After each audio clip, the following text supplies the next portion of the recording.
Sobibor. The death camp prisoners escaped by killing their own guards. This wasn't a hidden tunnel or a quiet slip through a fence. Prisoners at a Nazi extermination camp organized a coordinated plan to kill their SS guards one by one, using axes and knives smuggled from the camp's own workshops, then walked out the front gate while the camp was still on fire behind them. It remains one of the only successful large-scale uprisings at any Nazi extermination camp during the entire war. Sobibor, established by Nazi Germany in 1942 in occupied Poland, functioned specifically as an extermination camp, rather than a conventional labor or concentration facility, meaning the overwhelming majority of prisoners transported there were killed almost immediately upon arrival, with only a genuinely small number of prisoners selected to perform forced labor,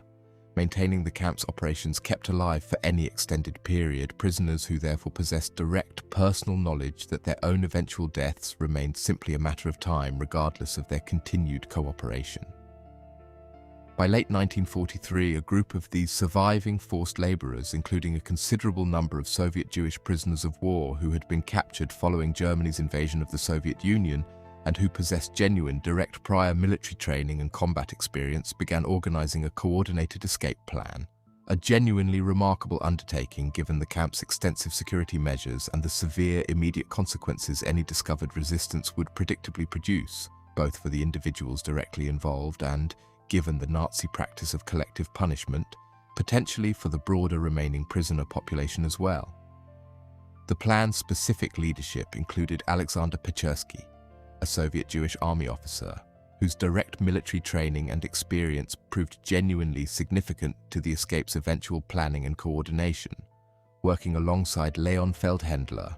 a Polish Jewish prisoner who had already been quietly considering resistance possibilities before Pechersky's arrival, provided the specific military expertise and leadership the broader effort had previously lacked.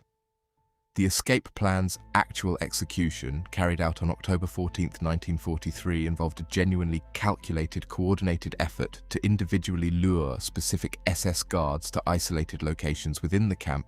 under various pretexts: workshop fittings, tailoring appointments, and similar routine camp business,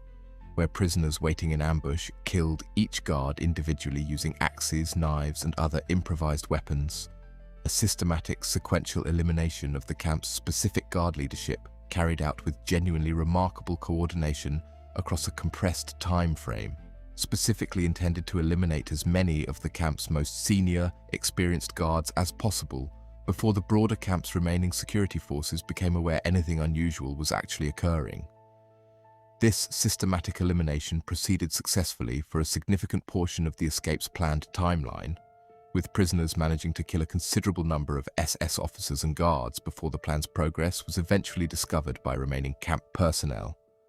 triggering a chaotic, considerably less controlled final phase, in which the broader prisoner population, upon realizing the uprising was actually underway, began a mass rush toward the camp's perimeter and gates, with prisoners scaling and breaking through the camp's fencing under active gunfire from remaining guards. A genuinely chaotic, desperate final escape phase that proved considerably less orderly than the plan's careful initial planning had specifically intended. Of the approximately 600 prisoners held at Sobibor at the time of the uprising, roughly half actually succeeded in escaping the camp's immediate perimeter during the chaos, though this initial escape success represented only the first, genuinely dangerous phase of a considerably longer, sustained survival challenge, since escaped prisoners still faced the genuine, ongoing danger of German search efforts, hostile local collaborators, and the broader, extraordinarily difficult challenge of surviving as fugitives within German-occupied Polish territory during the war's final years. The considerable majority of prisoners who initially escaped Sobibor's perimeter were ultimately recaptured or killed during the following weeks and months, whether through direct German search efforts, minefields surrounding the camp's immediate perimeter that claimed some escapees even during the initial breakout itself, or the broader, sustained danger of attempting to survive as a fugitive within hostile occupied territory, meaning the uprising's ultimate survival rate, while including some genuine, confirmed long-term survivors, including Pechersky himself, who successfully survived the war and lived considerably beyond it, remained genuinely limited relative to the initial escape's broader numbers.